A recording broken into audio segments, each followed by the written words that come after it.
Good morning, everybody. Welcome to another edition of the Weekend Wrap-Up here on Shelbyville Now. It is July the 27th. The month is about gone, Josh. It slid through here fast. It did. Yeah, it was another good week. I got my Southern Cup this weekend, so I shouldn't be cranky today. So, that's good. It should that's be good. Last should week be a it was good day. you were a little chippy. Yeah, a little chippy. I'd spent some time in jail. I didn't have my coffee. I was in jail again this week, which we'll talk about. I know. But, we'll talk about that. Yeah, but, I'm much happier this time. Well, let's jump into that. But before we do, let's thank our sponsors, Dennis Young Insurance. Absolutely. We'll be right back after a word from them.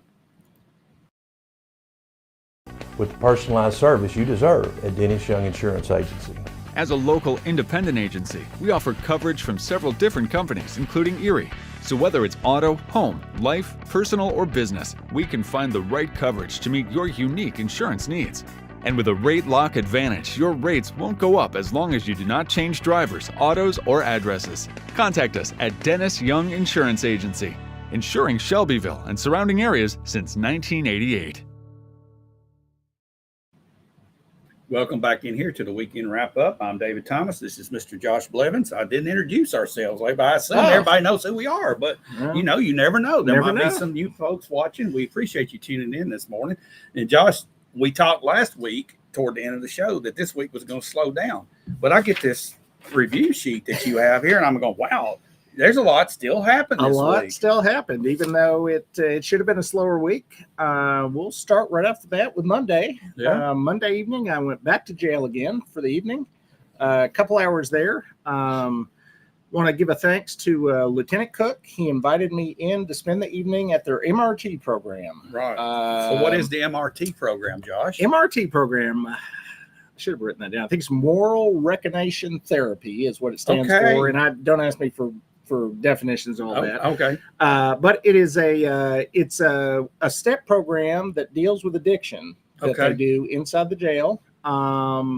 He brought me in. This was the women meet 2 nights a week, and then the men meet 2 other nights a week. So I went to one of the women's sessions, and he actually special for me, which I kind of felt, I guess I was honored that he did. He brought in a couple past graduates to kind of have them speak on what the program was about and their experience getting through it and going through on the outside. And then in addition to that, there was another 16 to 18 ladies there.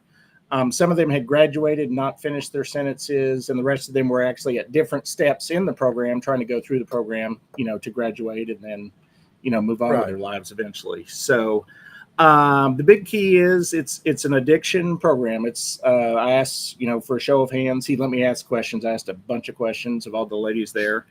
Who was there and had any kind of addiction, and every hand went up. So that's what they're there for.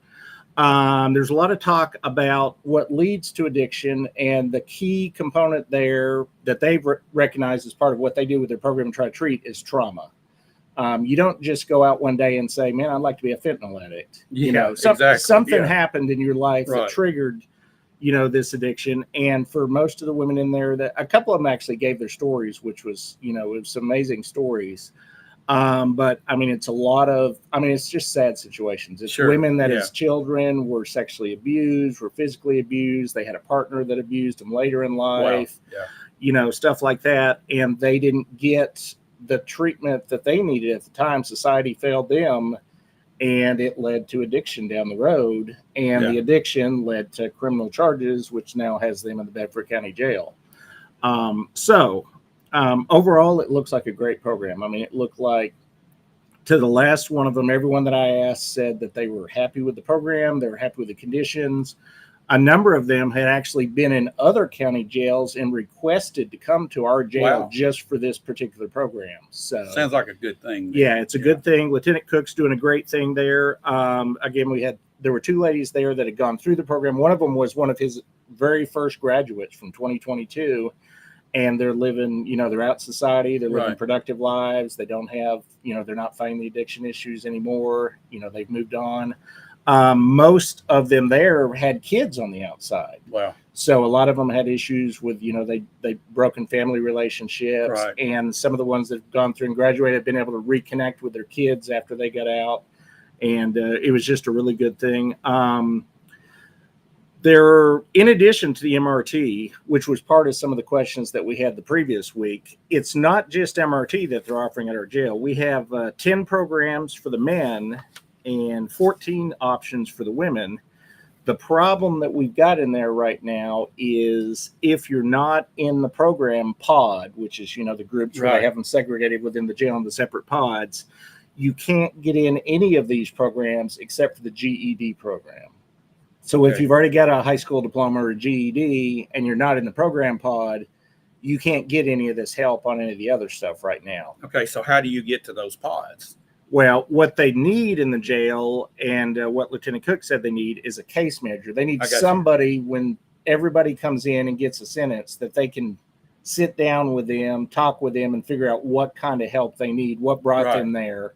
And I mean, Lieutenant Cook is just one guy. He can't do it. He's already leading all these programs. He's got 4 nights a week of classes he's doing on top of his regular work. I see here that you're talking about hoping for a grant to get that position. They're hoping for a grant. They got a grant once last year. They weren't able to use the money like they wanted to. I spoke to finance the following evening, Tuesday, and the grant wasn't on their radar yet. So I'm not sure where it is. It's somewhere floating around in county government. It needs to move forward.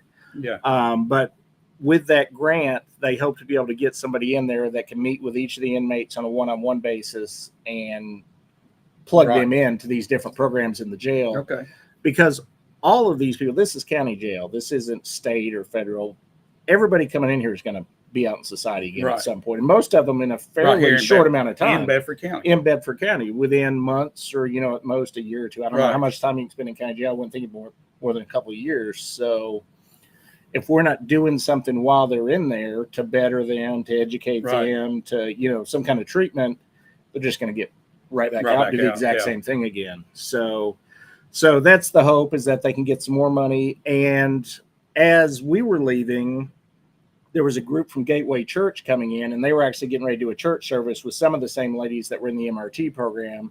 So they've got these other services that are coming in there and all these volunteers, but it's getting them tied in with the people in the other pods. That's the issue right now. So hopefully they can, they can do that. And he would like to offer more MRT classes. He said he's got enough men in the jail. They could do, 2 or more, but he's only got so many nights a week. Again, he's one guy, he can only do so much. Yeah, well, hats off to him for helping these folks out, and it helps us out as a county. Oh, sure. I mean, the odds are better. The odds get better when somebody goes through these programs. Right, and actually get some treatment instead of just sitting in there for, 6 months, 9 months, and then just coming back out and getting with the same crowd and doing the same thing again. So that was good. And then Tuesday was our monthly county financial management committee. Very short meeting. I'm not even sure we went 20 minutes long. Several of the people that are normally there were not there to give the reports, and I'm going to guess it's end of July. School's getting ready to start. Everybody's on vacation. So obviously, it was a little bit of it felt like a vacation month. But there were a couple of interesting items discussed that I just thought we'd mention, since not a lot of people see the county financial meeting. And as you pointed out, you tried to listen to it on YouTube. You couldn't even, the audio wasn't. Well, the audio had a terrible squeal in it. I think the IT guy was out. The IT guy was out on vacation as well. So it wasn't that great. But I see this one topic that you've got here to start with is going to be something that's going to come up later. Something coming up down the road, which I think we may have even talked about. This has been mentioned before. But all around the state, the contracts with the big solid waste union are about to run out. And we're about to pay a lot more to get our trash dumped because landfill fees are going up. You've got the one in Murfreesboro that's had issues. Nobody wants a landfill expanding. Nobody wants a landfill in their backyard. Right. So it's getting harder and harder to find somewhere to take your trash to. Yeah. So we're looking at, our solid waste manager said, anywhere from $200,000 to $400,000 more per year on the next contract than what we're paying currently for landfill fees. All right. So we've been on probably a 5-year contract or 3-year some kind contract. Of long-term contract. And now when it's time to renew, we're going to take this hit. So that's coming out of our pocket, Josh.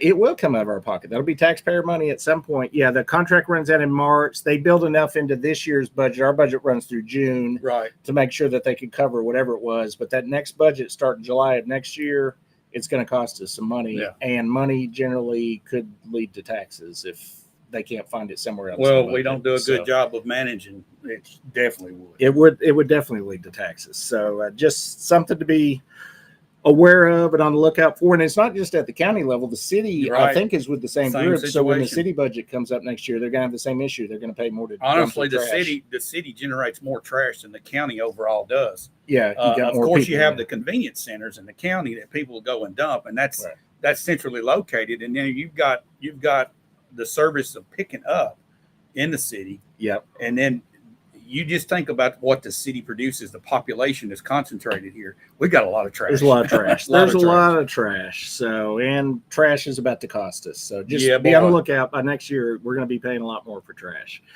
Another thing that was just in one of the reports and wasn't even mentioned because he wasn't there, but we got our owner's rep report, and just one line that caught my eye was at the July school board, he was scheduled to introduce land site for future schools. So we just now opened Cartwright. And as we know, growth is here. So we got to keep looking ahead. Population increase. Population. More rooftops. More rooftops children. are here. More kids are coming. So we are already looking at where we're going to put the next school at. So that's already on the radar. Is it talk? I hadn't heard the talk on this. I know we're going to need them. Is this another elementary school, another middle school, another high school?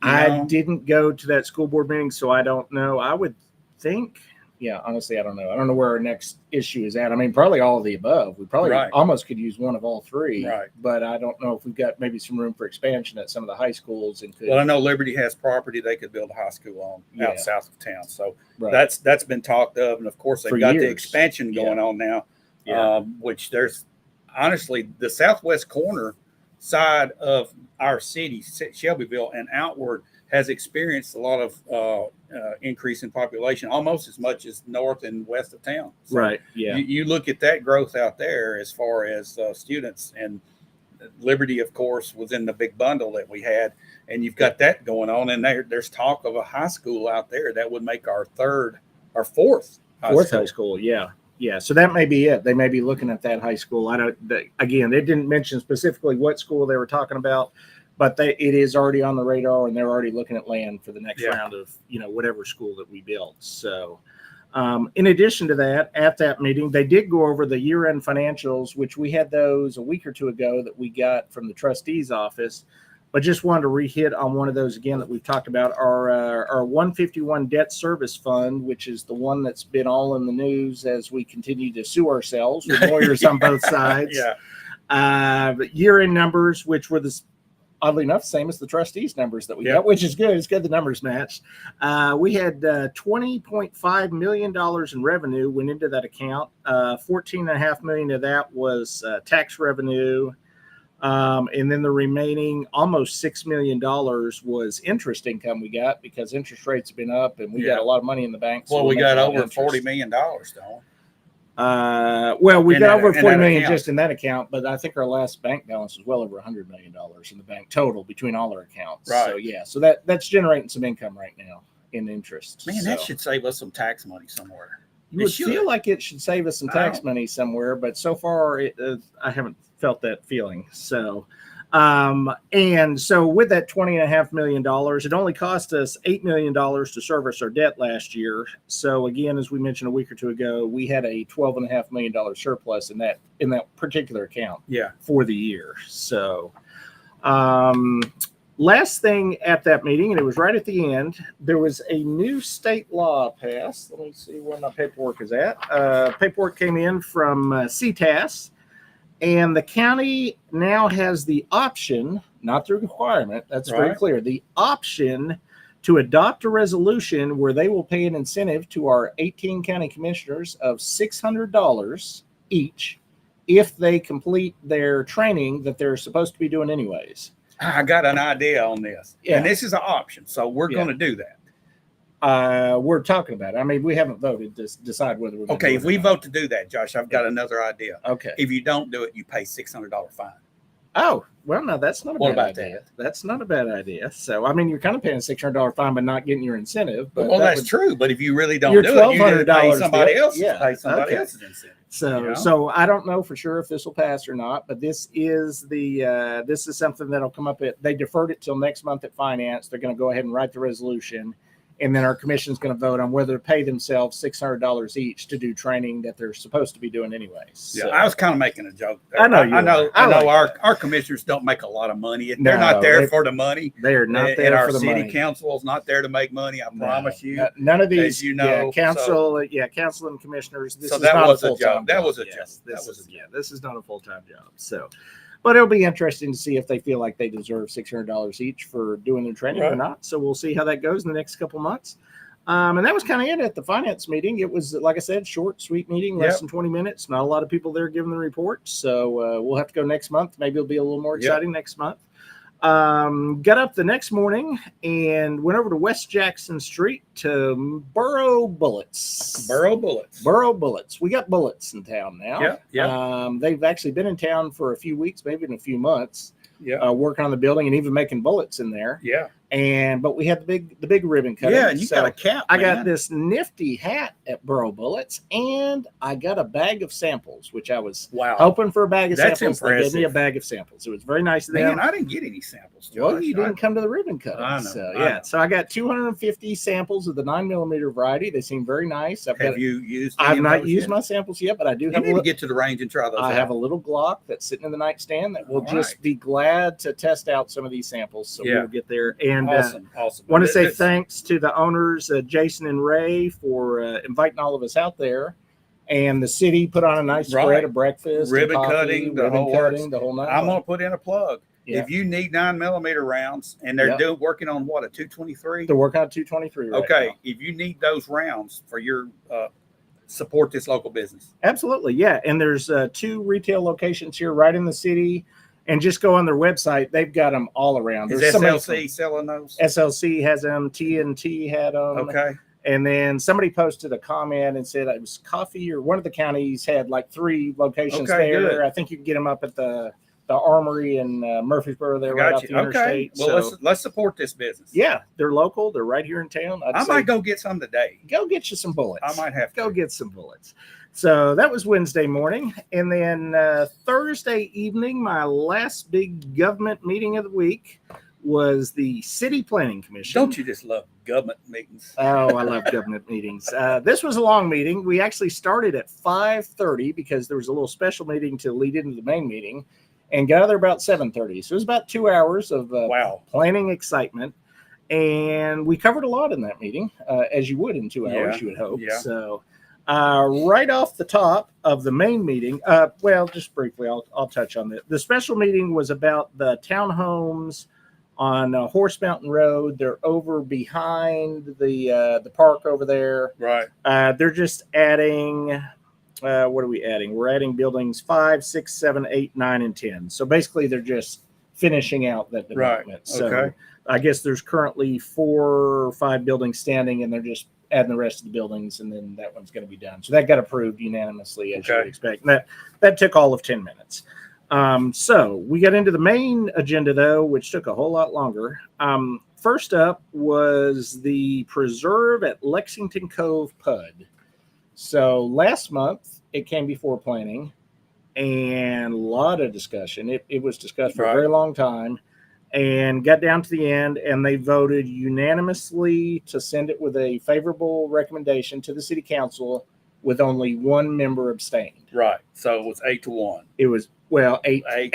8-0 1. I don't know how you do the math when you have an abstain. Is that like a tie? It's kind of like a tie. I'm not sure exactly, but it was, So they sent it to city council. City council didn't feel like they were ready to vote on it. Not sure why they didn't feel like it, but they weren't ready. So there were concerns. They hit the ping pong ball back to planning commission. Okay. So we discussed it again Thursday night for about 15 minutes this time. It initially seemed like he was going to try to push it through really quick because it seemed like the chairman wasn't really happy to have it back again. Right. And he tried to jump right through it, but then there was more questions came up. We had a lot more discussion again. And got down and voted, and you know what? Same vote. Exact same vote from the exact same people. Okay. So it's going back to city council. Groundhog Day. with the same recommendation, with the same people voting the same way. So at this point, I don't think they can ping pong it twice. So I think they're going to have to make a decision. So this goes to council for a final vote. Yes. 2 votes, technically. If it passes once, it has to pass twice. Right. Yeah. Okay. So, I mean, this is probably still 2 months away from getting the okay. 2 months, yeah, because of the 2 votes. Yeah, we take at least 2 months. We're talking about September. Yeah. Okay, so this gets you into the autumn part of the year, and it's going to be hard to start something in that time of the year. So you're looking probably at spring before you can really do a lot. I don't know that. I mean, I've seen in my neighborhood, they work year round. Depends on the weather. Yeah, and it's just, it's all, at this point, it'd be dirt work because they'd have to be setting up the streets and whatnot. So I'd say they could probably start on it as soon as they get approval. But it'll be interesting to see what the council decides, because this is a big development on the west side of town. And as we'll speak about here later in the rundown, this isn't the only thing coming in on that side of town that's adding more rooftops, as you like to say, on that side of town. This is 274 rooftops. Next up on the agenda, and actually this preceded the agenda because we had a neighbor show up on this one. The street I love to not pronounce right, Whitthorne Street. Yes, you did good, Josh. I got it that time. Yeah. Which they also mentioned on the agenda as Barksdale Lane is actually the intersection there where this is happening at. Same thing that happened with the PUD. It came out of planning last month. It got to the council. The council pushed it right back. So we're back again. We have the same discussions. The difference this time was we actually had a neighbor that owns an adjoining house that gave up during the public comments and gave his story of why he doesn't support it. And he had a compelling story. He bought this house with his life savings, has no mortgage on it, planned to live there, the rest of his life. And it's a single family home sitting on Whitthorne Street. And now they're proposing putting this high density development literally in his backyard. I mean, he would back up to his house of up to 52 units, which they're saying now they couldn't squeeze 52 in there. But whatever the number is, say it was 30 units, that's probably not something you'd want to look at out the backyard of your retirement home, really, if you could help it. So he was against it. So then we had some more discussion. We went to a vote. Guess what? The same vote. Same vote. Same vote as last time. Let me ask you a question. It's 5 against this, okay? Yeah, 5 no's and 3 yeses. So how could there be 3 yeses with the concern for the traffic flow there in that intersection? Because that seems to be a problem. And I know our city police and our fire department, if they look at that, that's a problem for them. Right. And just driving down the road, you would have to reconstruct that whole curve to make this work out right. So is there any talk about that improvement before, or is it not even that far yet? That has to be done no matter what. They did discuss, that intersection, they can't build there without fixing the intersection. But, I mean, there are other issues than that intersection. For one, this high density doesn't conform to our future land use map. So why do we have a future land use map if we're just going to throw it out the window and just build what we want to on it? So either we need to fix that map or we need to follow the map.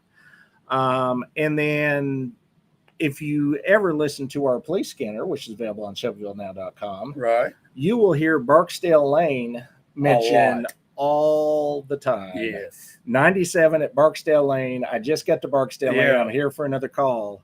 It is one of the higher call areas in the city, this little stretch of Barksdale Lane for, Bedford Manor? Bedford Manor Apartments. Bedford Manor and a few other things in that general area. And if they go in and throw in a bunch more high density townhomes, generally these are going to be the kind of rentals that may lead to more public safety calls. You've got a high density situation already existing, and you're going to triple it. You're going to add right on top of it. So, which altogether is a lot of reasons to vote no. And even the planning staff recommended voting no. But somehow we do have 3 members of the planning commission that keep voting yes. But the majority voted no. So it's been ping pong back. Council's going to have to make a decision. I'd say the council is going to. I think they'll turn this down. Yeah, I mean, we would hope so. It seems like a no brainer to vote no, but I can't speak to the 3 people that voted yes. They had their reasons, I'm sure. So, following that, there was a whole list of items, but if I did the math, we ended up with 105 lots, rooftops, as you like to call them. Across 5 different votes, all got unanimously approved. And these are all, again, west of Main Street. These are all on the west side of the city. So at this one meeting, we had those 105 plus the 274 in the PUD. So let's do some quick math. What's that? 379 rooftops got approved in one meeting going on the west side of the city. Right. Which is kind of, that's our trouble zone. That's what's been going on recently, is that west side is just building up. And we're not doing a bunch of infrastructure improvements over there that I've seen. Have you seen a lot of stuff going on over there? Not much. No, just to add more rooftops and bring more people in, and more cars and more kids going to school. Right. Yeah, so we've had this discussion ongoing now for several months. For a very long time. It looks like we will continue to have this Looks like it's going to keep going on because, we've not even gotten to the big one, which keeps getting deferred, which they mentioned at the beginning of this meeting again, the big Remington Farms, 715 units on the west side of the city. They once again deferred it for another month while they're still going back and forth with TDOT, but that's going to be on an agenda at some point. I think at some point you just got to consider having a new city built right there. Just a whole new thing. You almost have enough people. If they approve, I do not want to be the mayor. Want to be the mayor? West Shelbyville, is it going to be West Shelbyville? I don't know if I'd call it that. I don't know. I can come up with a few names, but you could be the mayor. I don't. You live there. I do live there. I don't know that I want to be the mayor. Okay. All right. So I'd rather we Shelbyville West. I'd rather we just slow down a little bit and build. Going to need a school, a hospital, police station, it's fire need department. All that. Yeah, that's the city. Oh, it is. Yeah. What we do? 3 saying. I mean, that's 12. 1,000, 1,200 people. And how many live there already? So, a lot. And they just keep coming in. Okay. So it's headed that direction. So next up on the agenda, after we dealt with the west side of the city, we moved to the south side in an interesting little project. 3 single-family lots at the intersection of Coney Island Road and Kate Street. I drove by there the other day because I'd heard a lot about this Coney Island Road development. I drive by it every day, Josh. David, it's a freaking disaster over there. I don't understand. What have they done? I don't understand how you could even look at that and say that that's acceptable.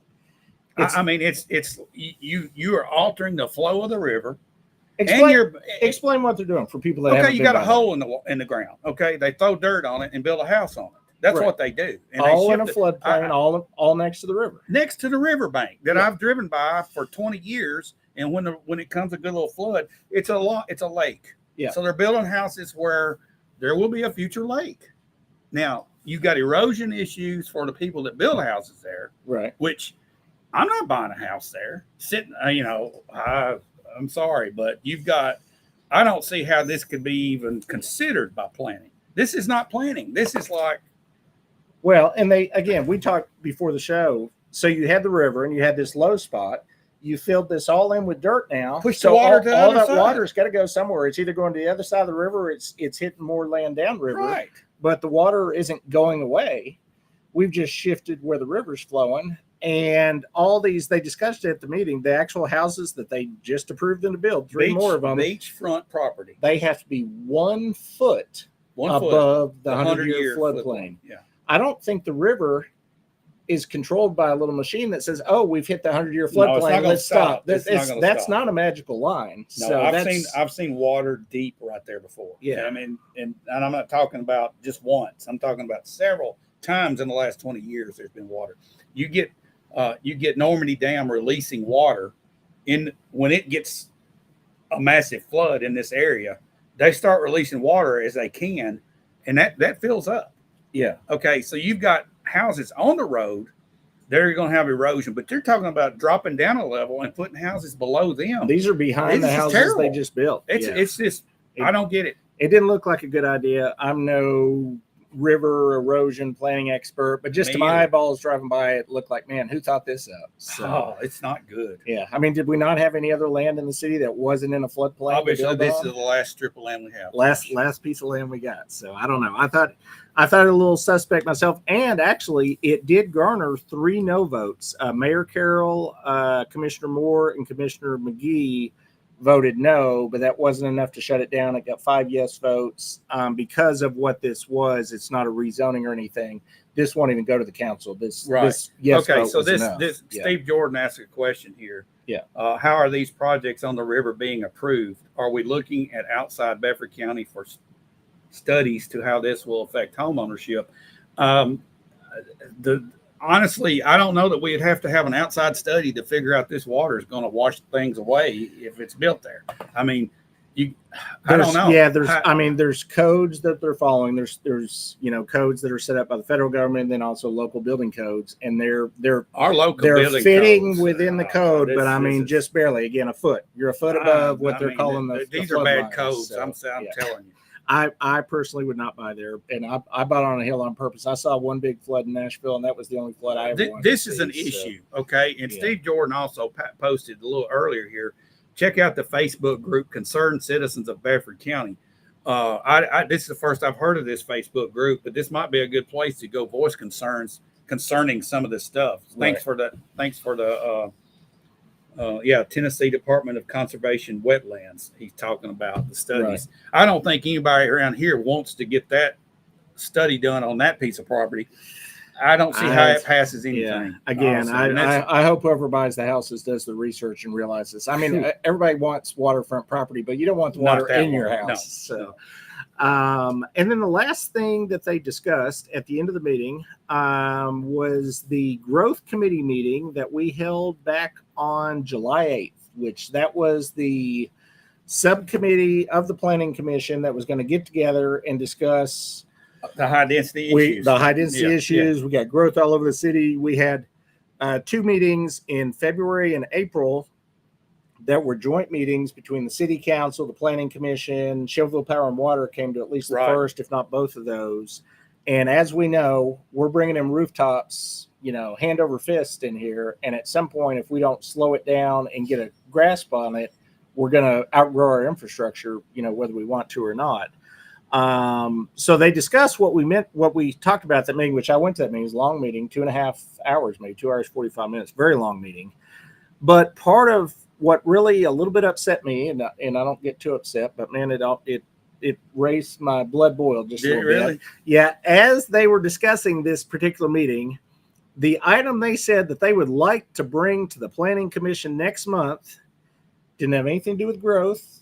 Didn't have anything to do with PUDs, didn't have anything to do with side setbacks. The item they want to bring to planning next month is changing some of the zoning rules of the C1 core business district, the square. My wife goes on about this all the time, and it's, maybe it's rubbed off on me. Okay. But we spend so much time in our local government worrying about the square, which I love the square. Yeah. The square is getting great, but there's a whole bunch of city outside the square. There is. And we've got growth issues going on way outside the square. And this square thing, which is a couple minor fixes, is there's some parking issues, some parking requirements they need to fix. And there's an issue about how many residential units you can have on above a commercial business. Right. First appeared on any agenda July 8th. And we're going to bring it to the Planning Commission next month. But we have sat down and had meeting after meeting after meeting going back to February. Well, about growth. Why can't we do both? Yeah. Why don't we talk about the density and growth? Square, but how about we fix the stuff that we've been talking about since February? This little codes change or zoning change, that could be okay. Let's do that. Let's deal with all this other stuff that we've been dealing with for the whole year. I mean, we're going to talk it to death, and then we're going to look up 5 years from now. Nothing's going to happen, and we're going to have a disaster on the west side of town. Yeah, we're going to have houses on top of townhomes on top of houses, and we're not going to fix any of it. So we need to. All about, if we need to fix these things on the square, let's fix them. But how about the rest of the dang city? I know. So, there's a lot of city outside the square, and let's get to work on the bigger issues that affect the people that are living here. Because, how many people live on the square? We got a handful, and I even know some of them, and they're nice people. But I also know a lot more people that live in the outskirts of town, in the neighborhoods. But again, this could be done. And you can also do something else too. Right. It's like we get distracted with one little thing. We get distracted by the square. And we're off chasing rabbits that run off into the woods. I noticed as I was driving over here today from Southern Cup, I'm driving through just one of the local neighborhoods here. We're over here by the Celebration. And I'm driving down the street, and there's houses with broke down cars on top of broke down cars. You got grass 6, 7, 8, 12 inches in yards. You got campers all over the place. It looked like a disaster zone. But we're worried about, the zoning of a couple pieces of property on the square. Yeah. How about let's fix the rest of the city? Yeah, So, let's do that. Yeah. Yeah. It should be simple. Yeah. I mean, and again, I'm all about, let's get the square looking nice too, but don't forget about the rest of the city Right. while we're focused on the square. So We could do both. We can walk and chew gum. Walk and chew gum at the Yeah. same time. So that's my little rant for the week. Love the square. I'm there several times a week, a lot of times a week actually, but let's worry about the rest of the city too. And with that, only 35 minutes in, and that's covered everything I did this week as far as meetings wise. So it was a little slower than normal. And it's the news that matters. But I do want to talk about one thing, Josh. Yep. We had a terrible accident out at 231-82 intersection this past week. Yes, since we sat down. Since last weekend. 2 lives were lost. And back in 2018, I did a video and put it on Shelbyville Now and talked about that particular future intersection, hopefully. Yeah. And I know now it's been planned that we're going to get a traffic light there at some point. The state's going to put that in. Yes, it is on TDOT's radar. It's actually been on TDOT's radar going back, I think, to 2021, actually. Yeah, so and we still don't have one.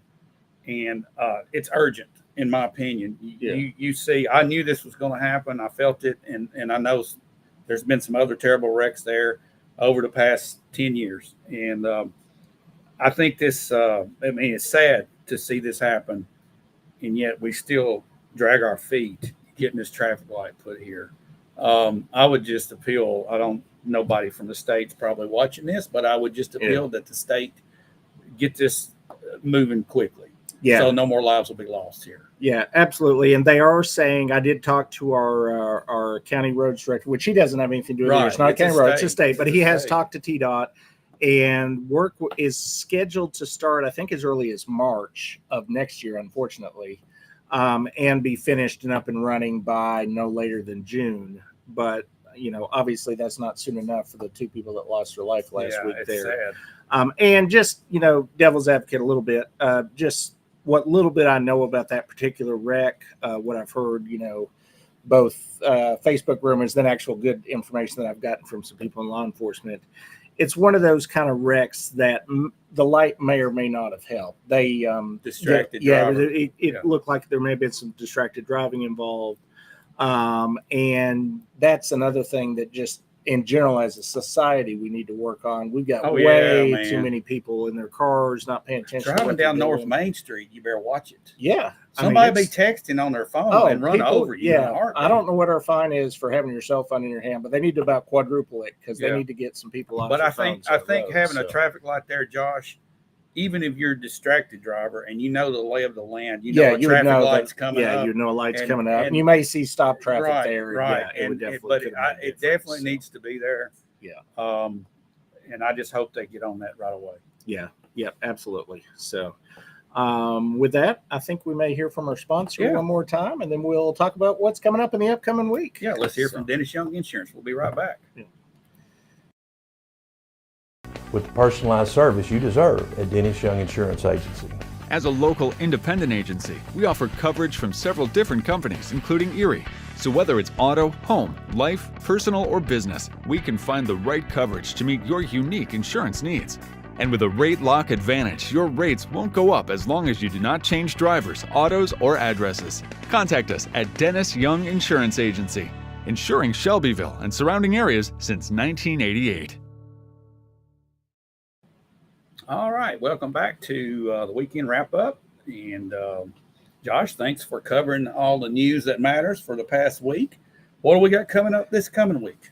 Well, this is what I consider a light week for me, hopefully. As always, something will come out of left field and we won't be expecting it and we'll end up covering it. But just on our radar for the upcoming week, and it's actually kind of funny that I'm even going to mention this, but that's how light of a week it is. But Monday morning between 8 and 10 o'clock, if you normally come into town on Fairfield Pike, you're going to notice the red light that they put in at the bypass is going to start switching between red and green and yellow. Yes, and we've got school starting too. School starting this week. Actually, I looked it up. This coming Friday is our first day of school. So this light's going to be active for the start of school and the new school there with the traffic flow. And it kind of in addition to this, and we put this on the post about the light that we put up last week, unfortunately, they're about to pave Fairfield Pike in front of the school there no, too. I can't believe this. It was planned to have happened before school started, and we had no rain for like 40 days and 40 nights. It didn't rain at all.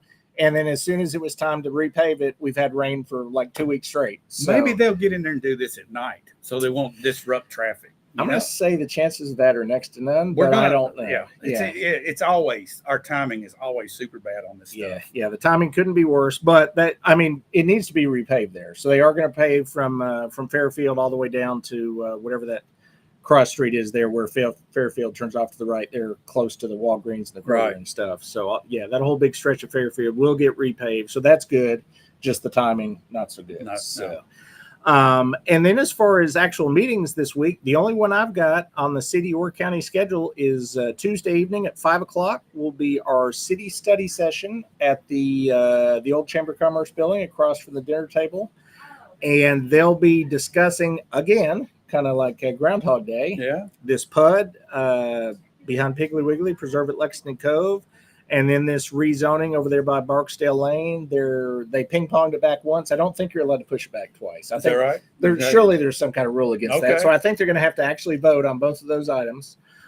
So at the study session, they won't actually vote. They'll discuss it, and then they'll vote the following week. But there'll be some discussion of both of those. In addition, there's some minor things. There's some purchased items off the budget that I saw they're going to go down, some things that they're about to buy. They'll probably talk about the big award they just won. We got the big award for the square. Yep, because we did all that good work cleaning up and making the square look nice. Just got that from Tennessee Municipal League last weekend. But other than that, that's all I got on my schedule. School Friday. Make sure your kids are in school on Friday. It's the first day of school. Yeah, and there's a big kickoff day. What is that, Tuesday? Yeah, for the teachers and stuff. Teachers are actually in. I think teachers are in Monday, Tuesday, and Wednesday getting ready, and then students come in on Friday. So it's a big week coming up. If you're a teacher or a student, as far as government meetings, not so much, but something will come up. So. Right. Oh, I'm sure there'll be something. There is always something here. So well, thanks for watching today, and Josh, thanks for all the hard work as usual. We'll be back again, same time, same place next.